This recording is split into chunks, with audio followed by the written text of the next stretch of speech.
So hello everyone, welcome to my channel foodie canvas. তো আজকে যাচ্ছিলাম কিন্তু কলকাতায়, কারণ হচ্ছে কলকাতায় আমার পিসি বাড়ি, ওখানে ঘুরতে যাচ্ছিলাম। তো তখন স্টেশনে, বালুরঘাট স্টেশনে কিন্তু আমরা অনেকক্ষণই চলে এসেছিলাম। তারপর কিন্তু মোবাইলটা বের করতে পারিনি, ওই জন্য একেবারে সকালের ক্লিপ তোমাদের সাথে শেয়ার করছি।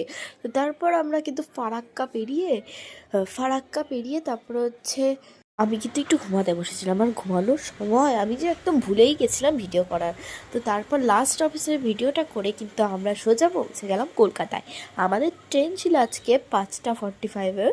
তো আমরা কিন্তু পৌঁছে গেছিলাম একদম 2:30-এ আমাদের কলকাতা স্টেশনে। তো তারপর কিন্তু ওলা বুক করে আমরা কিন্তু আমাদের পিসির বাড়ির জন্য রওনা দিয়ে দিলাম। তো এটা হচ্ছে কলকাতা, আমি গাড়ি থেকে ভিডিও করেছি এগুলো, তোমরা জাস্ট দেখো কত সুন্দর লাগছে। আর এখানে কিন্তু আরজিকর হসপিটাল আছে, তোমরা যেমন দেখতেই পাচ্ছ। তো তারপর কিন্তু আমরা একদম পিসির বাড়িতে ঢুকছি এরকম টাইম। তো আমরা অলরেডি পিসির বাড়ি পাড়ায় ঢুকে গেছি। তো এখন কিন্তু আমরা নামবো। তারপর কিন্তু আমার পিসির বাড়ি ঢুকে গেলাম। পার্ট 2-র জন্য অপেক্ষা করো। আজকের মতন বাই বাই।